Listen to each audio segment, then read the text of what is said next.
Turn right onto F928.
In 200 meters, turn right.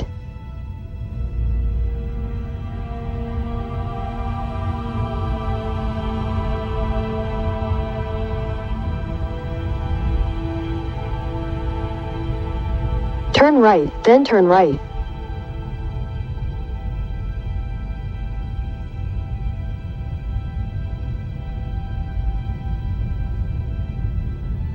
Turn right.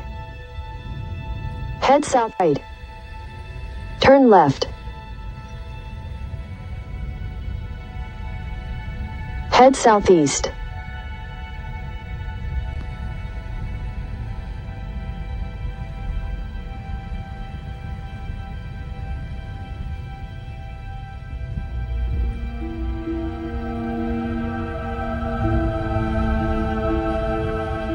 Head east.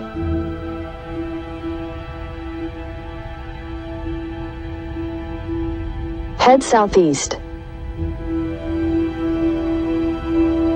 Head east.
right.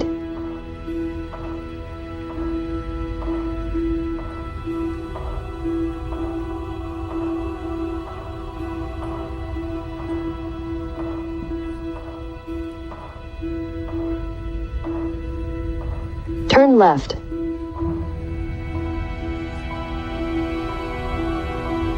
Turn left.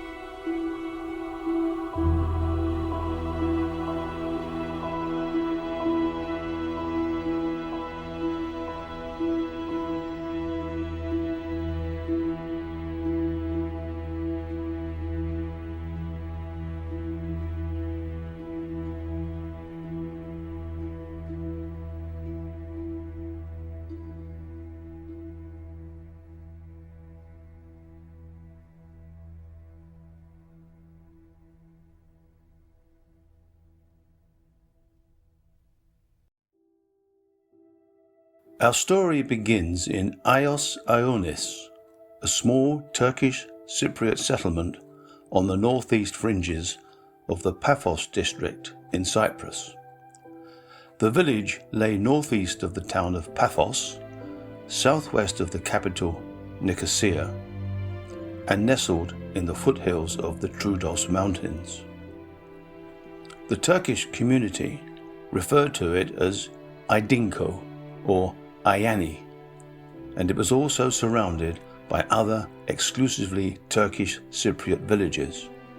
It had a school and a mosque, and the houses and structures were built by local craftsmen using nearby quarried stone.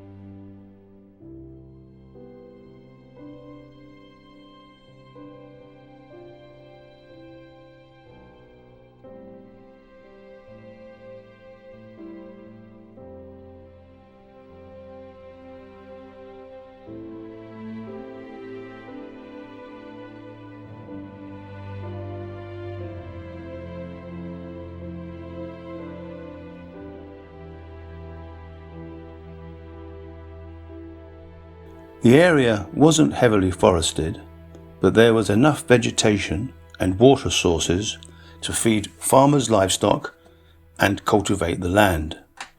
The area was well known for producing grapes, and there were scores of vineyards etched into the hillsides. Managing such a crop in a climate like Cyprus was both continuous and seasonal work, involving numerous tasks to ensure vine health, manage growth, and produce a quality harvest. It was labour-intensive, but the rewards were worthwhile, as the grapes were sold to local markets and for export. Skills and understanding of vineyard management were passed down from generation to generation, and this was a time when the island relied on its agricultural economy. As mentioned earlier, if you didn't work the fields, you didn't get by. It was that simple.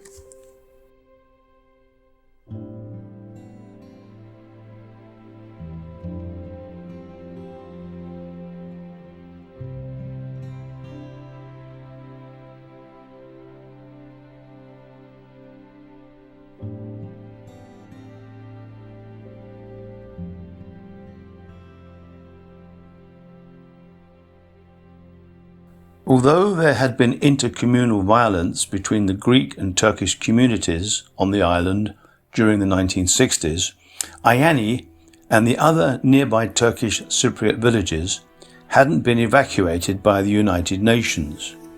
People got on with their lives as best they could. In some instances, there was physical separation between the Greek and Turkish communities to ensure the peace.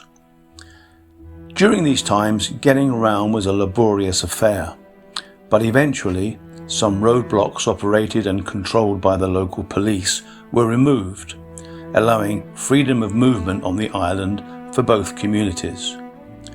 This was a gradual process, and the move was hoped to normalise efforts and help peace talks on the island after years of political division and mutual suspicion.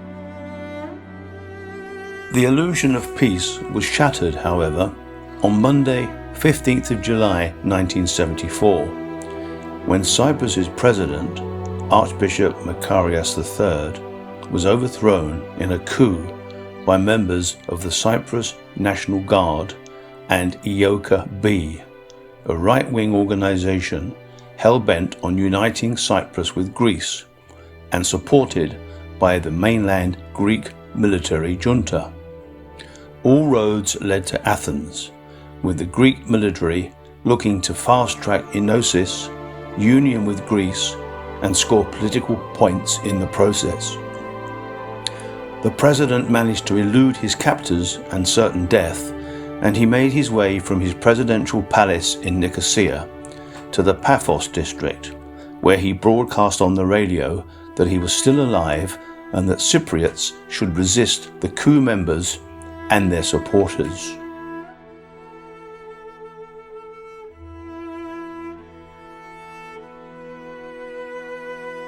Eventually, Makarios made it off the island with British help. Clashes between the new Greek Cypriot regime, led by EOKA-B's Nikos Samson, and those loyal to Makarios, continued over the island. Turkish Cypriot leaders warned their community to stay inside during these turbulent times, and UN patrols monitored the situation. The local media and politicians stated that this was a Greek internal matter and that the Turkish Cypriots had nothing to fear. Eventually, the Cyprus National Guard, supported by mainland Greek officers and EOKA-B, overcame all resistance and, after a couple of days, tried to legitimize the Cypriot coup d'etat.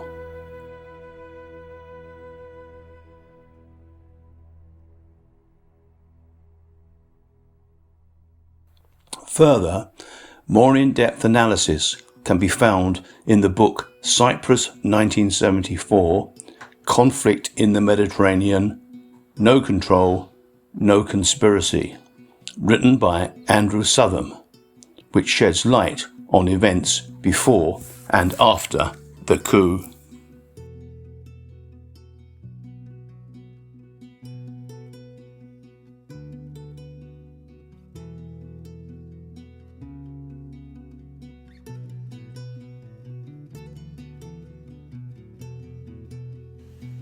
Things in the village of Ayyanni had changed dramatically.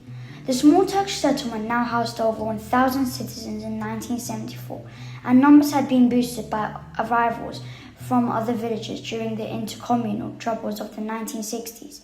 Ayyanni was also considered a TMT, Turkish Cypriot militia, stronghold.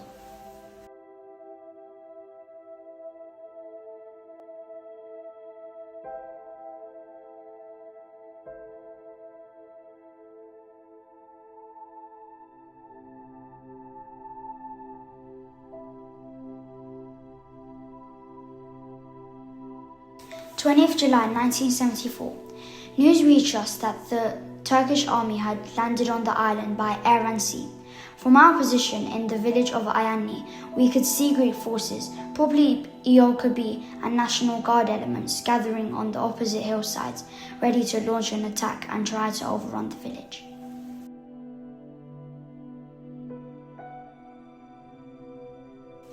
Initially, we managed to hold out, although mortars started being fired from Greek positions opposite.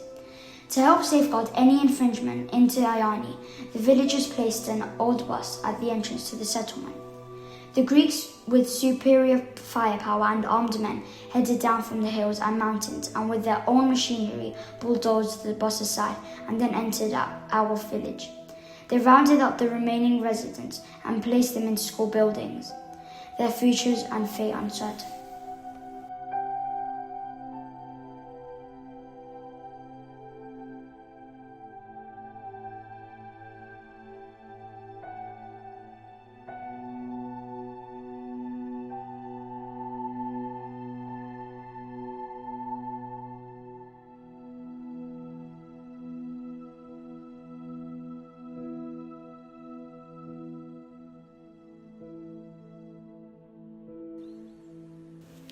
Some villagers had anticipated an attack and scattered individually or in groups.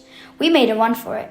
Mum, sister and I headed for the nearby riverbed in the dead of night and hid under the long branches and leaves of a cedar tree. The next morning at 10 a.m, my father found us as he pinpointed the location for us to hide. We eventually got out of there and made it to the nearby Turkish village of Recce, which is opposite Ayyanni. There were a lot of mixed messages about what was exactly going on.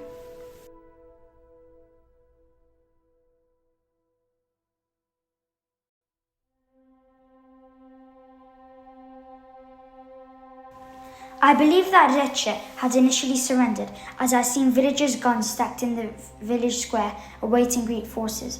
Some of the residents of Recce were still adamant that there should be no capitulation, especially a lady I remember called Fatma, who had a gun and a bullet belt on her person in anticipation. She took my family in and fed us. She was very kind and I never forgot that gesture. Luckily for us, the United Nations eventually turned up and the Greek forces left the area after negotiation.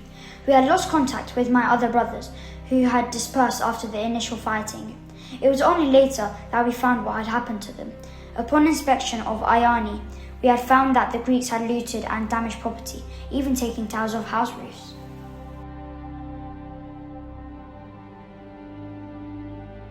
There was then relative peace and quiet, although suspicions remained until the second Turkish operation was launched on Wednesday 14th August 1974. Turkish Cypriot militia, the TMT, patrolled the area, and each opposing side watched one another from a distance. We were literally prisoners in Ayyanni, as we couldn't go anywhere. The Greeks had surrounded Turkish Cypriot enclaves, set up roadblocks and controlled what went in and out of the area.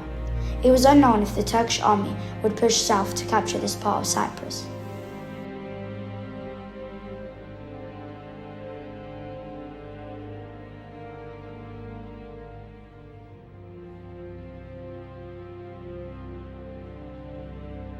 On 14th August 1974, after fighters in Ayyanni refused to surrender their guns, the village was attacked by the Greek Cypriot armed forces again.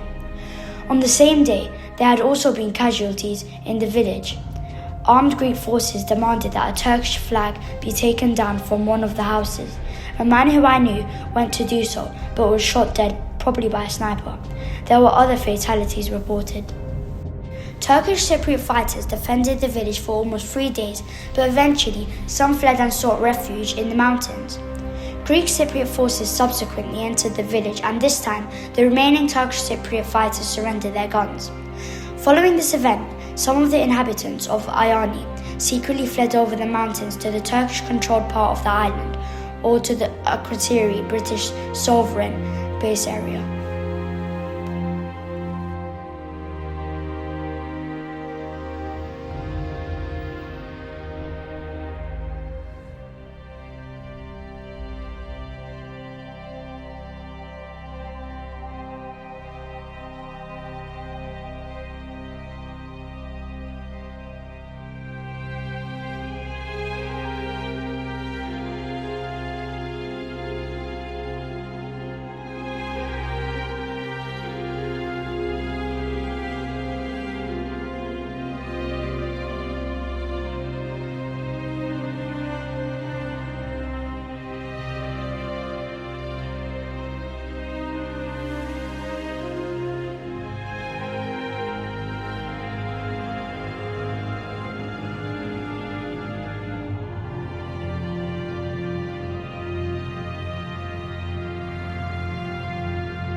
Turkish jet fighter planes repeatedly bombed the outskirts of the town of Morphou on the coast. Most of the villagers had fled to the mountains only hours before the bombing began. Power lines were destroyed, and scores of homes and shops were reduced to rubble. Despite Turkish claims that Morphou had been captured by its forces at mid-morning Friday, no Turkish troops were to be seen in the town. Only one or two people hastily loading trucks and buses with all the belongings they could carry. The Greek Cypriots, civilians and soldiers alike, had left this town. There was no one here to resist when the Turks did arrive. Further up the road, inside the Turkish lines, the landscape was littered with burned-out Greek Cypriot tanks and trucks. Farm animals who had been deserted by their civilian owners just 3 weeks ago wandered aimlessly in search of food. When the radio here broadcast the news that Greece was not prepared to intervene militarily on the island of Cyprus, what was left of the Greek Cypriot resistance collapsed altogether. John Palmer, NBC News, Cyprus. By Friday, 16th August, the Turkish army had secured the northern third of the island. They had moved east and west from their bridgehead in the centre of Cyprus and joined up with embattled Turkish Cypriot areas. There was still some hope that a peace deal could be sought. The politicians held discussions, but time passed slowly. Weeks and months elapsed, and news filtered through the Turkish Cypriots were making their way north to the safety of the Turkish army. My father decided it was time for us to make a move north. Our futures in Ayyanni were becoming increasingly uncertain, and we knew that the Turkish Cypriots from across the south were making the perilous journey north. Some had made it, some had not. We were joined by other Ayyanni villagers who plotted their getaway too.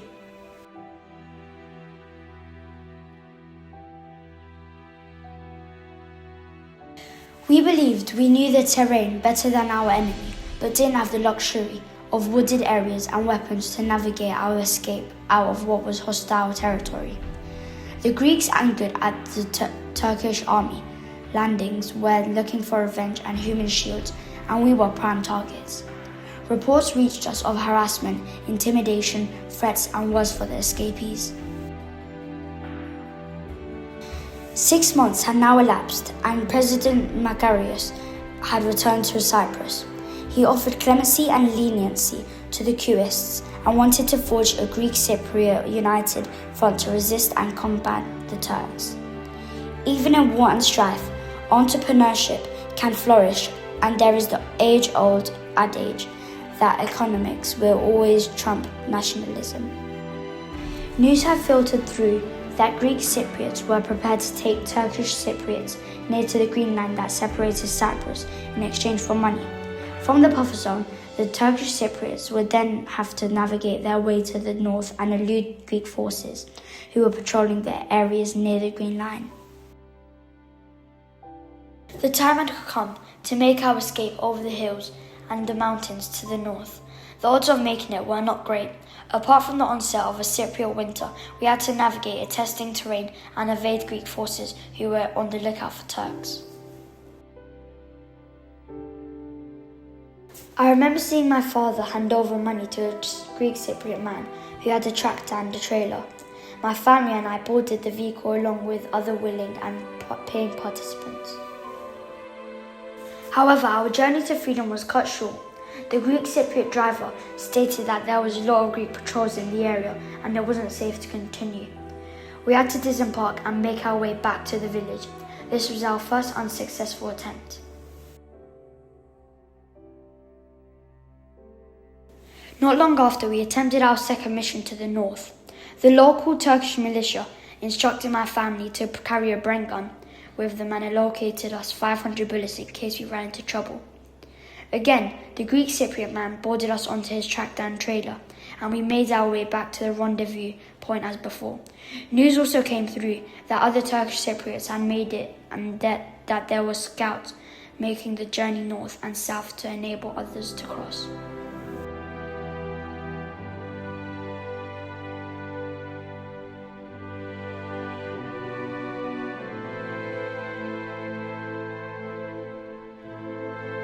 The ceasefire had held, although sporadic fighting continued between both sides across the island. We had joined a convoy of 25 people who travelled northwards through the forests, fields and open spaces. On one occasion we heard Greek voices and thought we'd be captured for sure and our end had come. The worst thing to happen was when a Greek soldier, unaware of our presence and totally oblivious to our position, took a toilet break. We could tolerate a bit of urine on ourselves and later laughed it off as the Greek soldiers moved on. They had only been meters away. We waited until we thought they were out of sight before continuing our perilous journey. On another occasion we had been spotted by Greek forces who had fired from a distance at our position. We were lucky that none of us had been hit. After a 3-day journey through the Paphos forest, Troodos mountains and hills, we neared the Turkish northern sector of the island. We had been instructed by one of the scouts that a berry jacket had been placed under one of the cedar trees to indicate to fleeing Turks that they were finally in the north and safety. There we were met by members of the TMT, the Turkish Cypriot militia. We were traumatized, exhausted, hungry, confused and scared from our ordeal. I wonder if anyone ever accounted for and researched PTSD on Cypriot civilians before, during and after these times.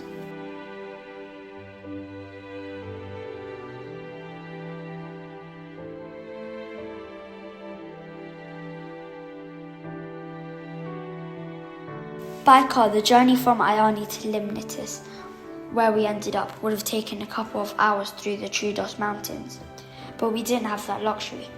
The Greeks were everywhere, barring any attempt of entry to the north. Stories later emerged of difficulties that some Turkish Cypriots faced when crossing to the north.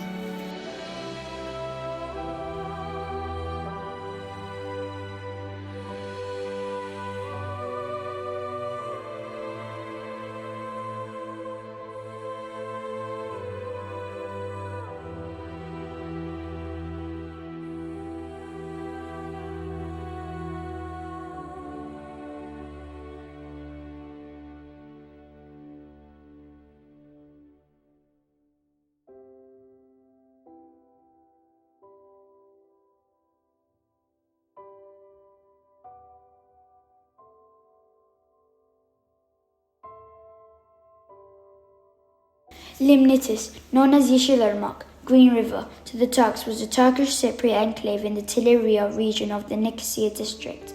We were eventually taken by lorry to a school in Lefke, a Turkish town where we were given tea, olives and bread to drink and eat. Our ordeal was not yet over, but we had made it through to the Turkish zone. We were also fearful what had happened to my eldest brothers. They had disappeared during the 1974 fighting. I had made it across with my mum, older sister and father to freedom.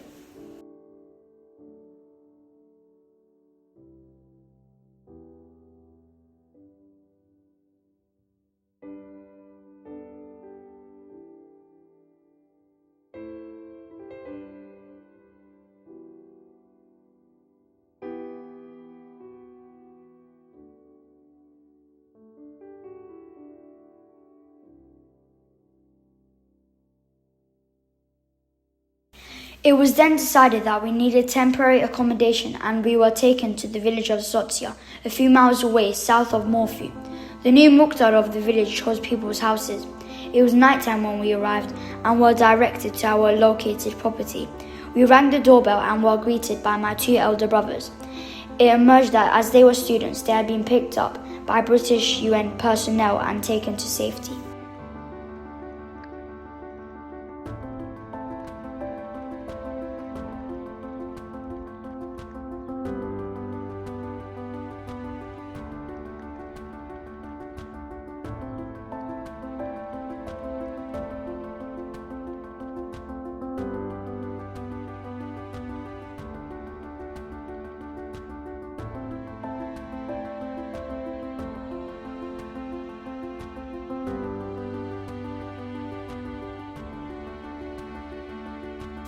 In the village of Zodia, houses had been abandoned with some buildings devoid of personal possessions such as furniture. During the next few days, my brothers and sister explored the village and collected furniture from other properties. We even brought back a black and white television.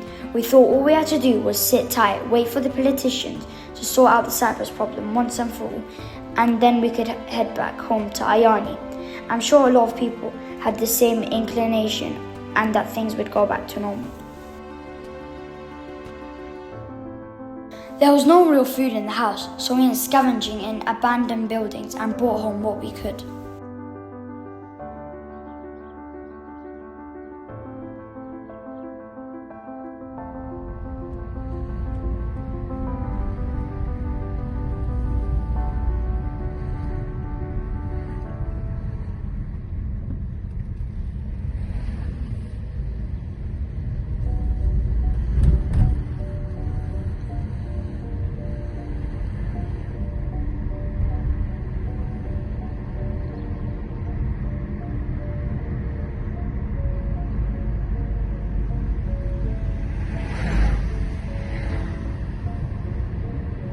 I ended up staying in Zodia for many years before emigrating to London in the 1980s. When the crossings opened in 2003, my family and I headed back to Ayyanni. Greek Cypriots had settled in the village, but it was still home. I wandered our fields, visited the abandoned school and re-stepped memories made here. The vineyards were still evident, but most had dried up due to the lack of care. Our family home had fallen into disrepair. One day a Greek Cypriot couple turned up at the house in Zodia. They had been the original occupants, and we recognized them from the photos on the wall when we had arrived. The man had been a police officer. My mum had safeguarded their pictures, which included wedding photos. She returned them to the grateful couple, knowing full well that they would return one day.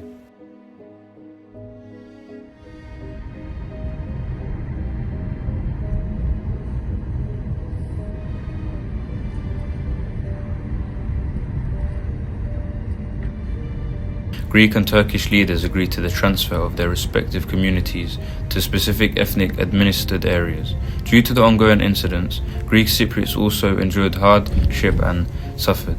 Agreements with the United Nations force in Cyprus were put in place to aid this population exchange. It was known as the Voluntary Exchange of Populations or Population Exchange Agreement. However, not everyone welcomed the decision, and clashes and protests erupted around the island and abroad. This first map shows the transfer and resettlement of villages of Ayyanni to towns and villages in the north. As you can see, Zodia was one of the locations chosen to house Turkish Cypriot refugees.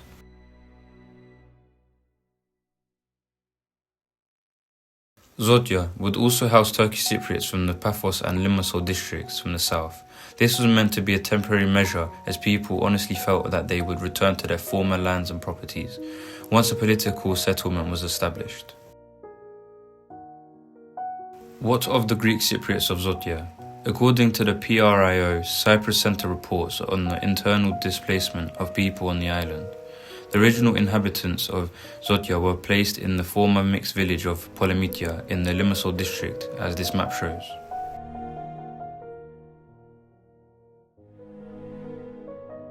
In 1989, a BBC documentary programme highlighted the plight of the original residents of Zodia, 15 years after leaving the village.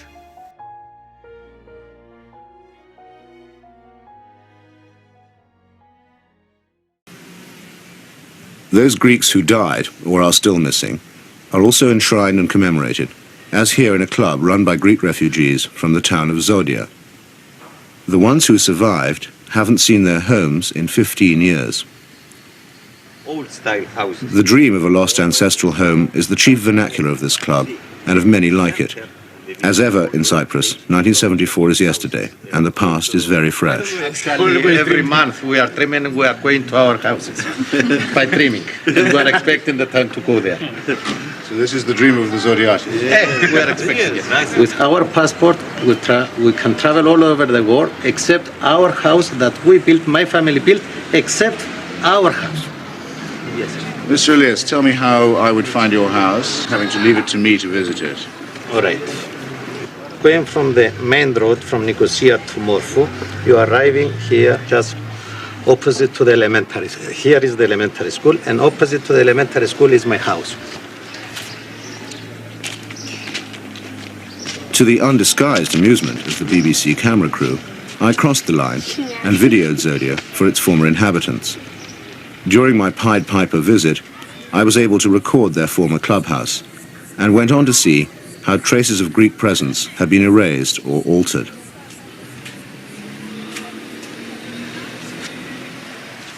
The Church of the Holy Cross in Zodia had become the Sati Zeki Mosque of the village now renamed Bostanci. The Greek memorials had been desecrated, and not all of these inhabitants are Cypriot. Turkish Cypriot newspapers and opposition politicians confirm that tens of thousands of settlers have been brought from the mainland to beef up the Turkish presence on Cyprus, leading to resentment from many Turkish Cypriots too.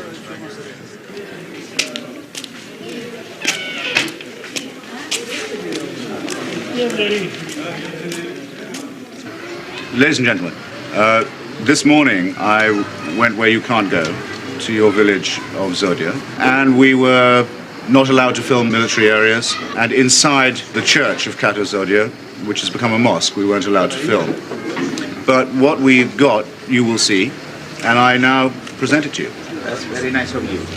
This was the very first glimpse these people had had of their hometown for 15 years.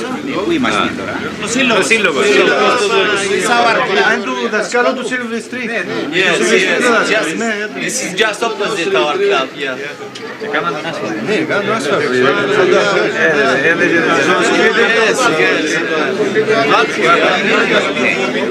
C'è un spidi mu Regino, sa?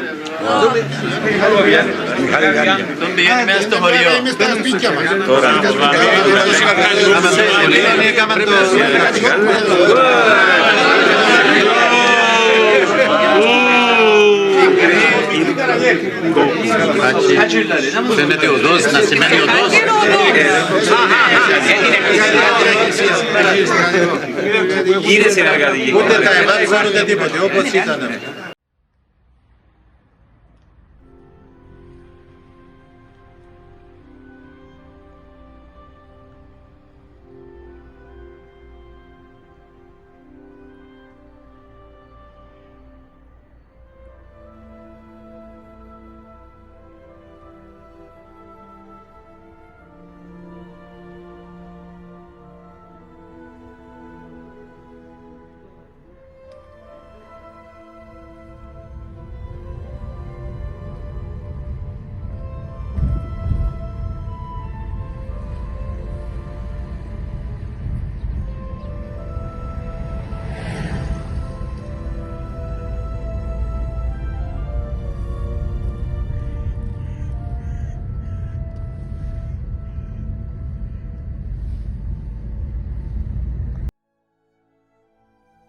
So, what was life like in Zodia, soon to be referred to as Bostanci by the Turkish Cypriots now residing in the village?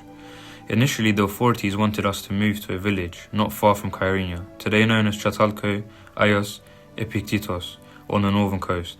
However, my father protested, saying that they were farmers and relocating to a settlement that had limited fields for cultivation was a non-starter.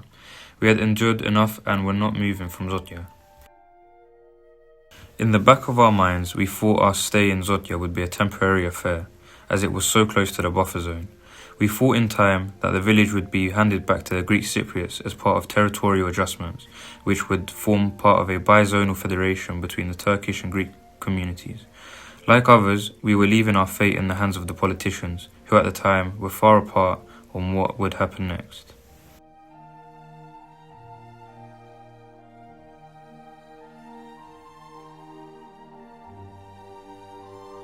With EOKA-B and their supporters still operating in the south, the chances of heading back to Ayyanni to continue our lives was put on hold.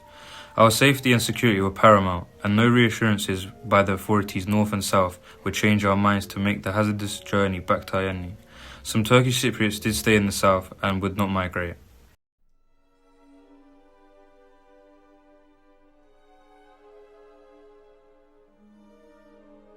Therefore, we had to get on with our lives and make the best of it on this side of the Green Line. Zodia was flat but was surrounded by citrus fields that needed care and attention. We had experience of harvesting grapes but would need to use these skills and develop others to tend the orange groves and other fruit orchards in the area. The village authorities allocated us some land to take care of. It was back-breaking work, but it was employment. In the distance we could see the Troodos mountains, and beyond them was Ayyanni, which was never far from our minds.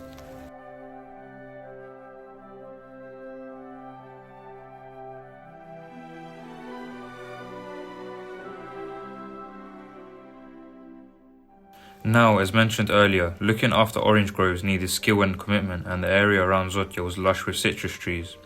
Initially, my family and I harvested these fields, but we started to notice that the streams and rivers that meandered their way from the Troodos mountains to the lowlands and out to sea near Morphou were becoming depleted and being diverted by the Greek Cypriots in the south. Irrigation methods had to be adapted during this time, and embargoes were now in place to stop Turkish Cypriots exporting Greek Cypriot produce.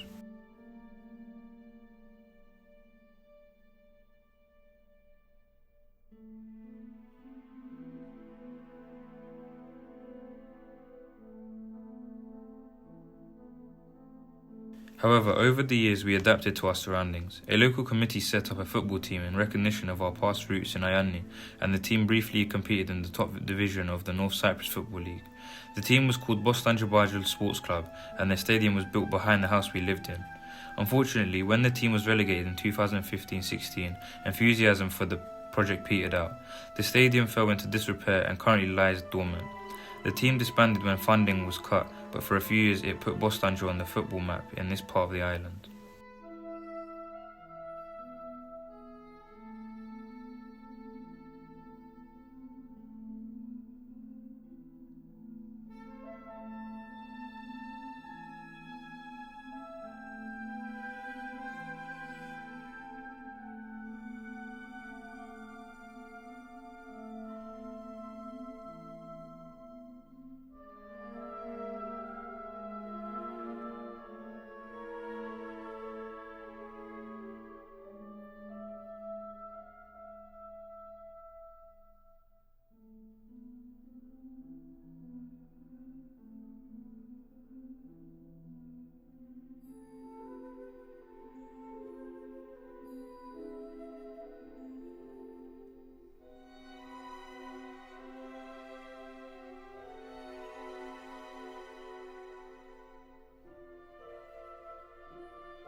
The internationally recognized Greek Cypriot government controls the south of the island, while Turkish Cypriots control the northern third.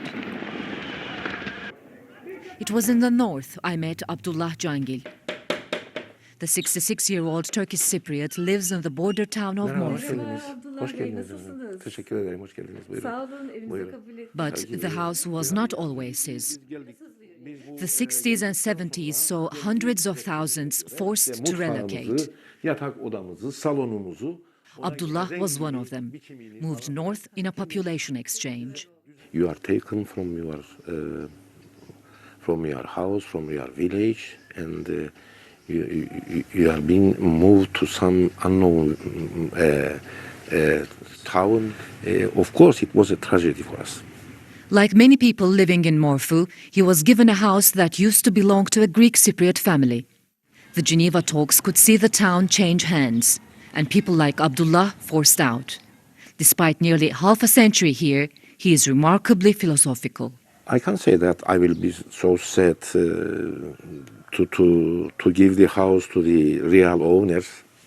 I don't want my children to live the wars that we have lived. So it is more important to find a solution, to find the peace, than to move from a house to another. Yani ömrüm yeterse, buradan bir yere gidersem ben gene yaparım.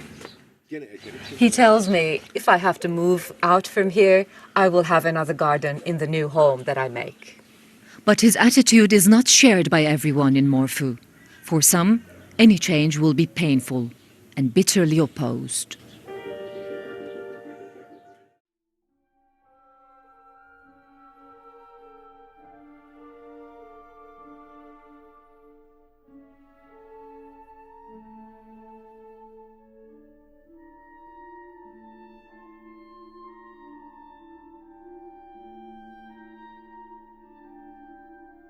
The Annan peace plan of 2004 would see the handing back of this part of West Cyprus to the Greek Cypriots, including Zodia and Morphou. However, in a blow to the UN's efforts, the peace deal, which would have seen the reunification of the island under a federal umbrella, was rejected by the Greek Cypriots. Fake news, political propaganda, mistrust, ignorance and arrogance ruled the roost on the days leading up to the referendum. The UN pointed accusing fingers at certain political leaders in Cyprus for the rejection, but only gave lip service to appease the Turkish Cypriots who supported the plan. The Turkish Cypriots, frustrated at the outcome of the 2004 Annan plan, pointed out that infrastructure projects would now go ahead in this part of Cyprus, including new roads and investments. The mood to transfer this part of Cyprus to Greek Cypriot administration had hardened amongst the Turkish Cypriots. A report later highlighted that Turkish Cypriots living around the Morphou area of Cyprus would not contemplate becoming refugees again, and that the Greek Cypriots had had their chance.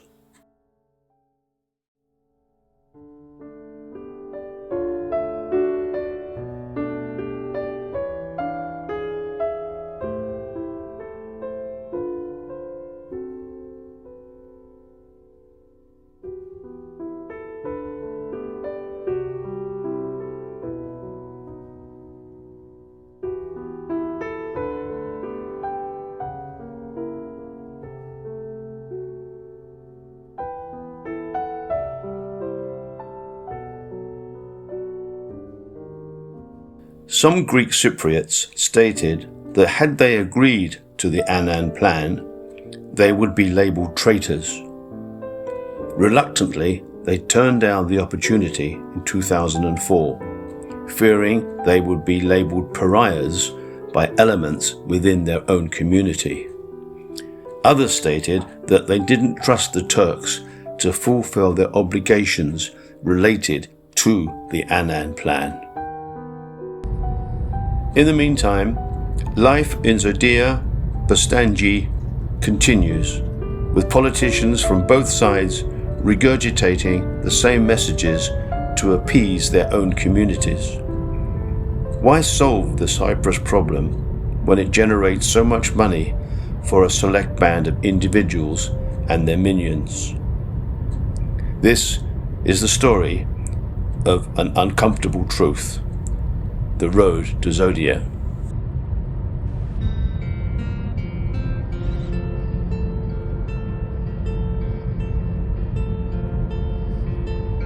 Blackbird singing in the dead of night.